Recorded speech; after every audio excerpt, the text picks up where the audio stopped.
નમસ્કાર, આપ જોઈ રહ્યા છો જેકેએસ ન્યૂઝ ગુજરાતી. વાત કરીએ તો જેતપુર તાલુકાના દેવકી ગાલોડ ગામે વાડીના માલિકે પરપ્રાંતીય મજૂરને માર માર્યો હતો. દેવકી ગાલોડ ગામે વાડીમાં તેલના ઘાણામાં કામ કરતા મજૂર પરિવારની મહિલાઓ સાથે વાડીના માલિક દ્વારા ખરાબ નજર રાખતા હોય મજૂરે હિસાબ કરી નાખવાનું કહેતા માથામાં ખપાળી મારી હોવાનું ઈજાગ્રસ્તનું કથન.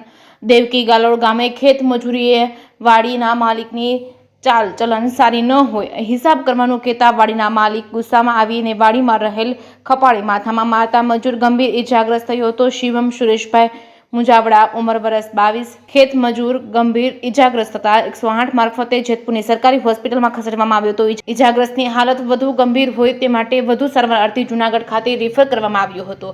જેતપુર તાલુકા પોલીસે તપાસ હાથ ધરી હતી. જે કેસની ગુજરાતી સાથે રાકેશ પીઠડિયા, જેતપુર.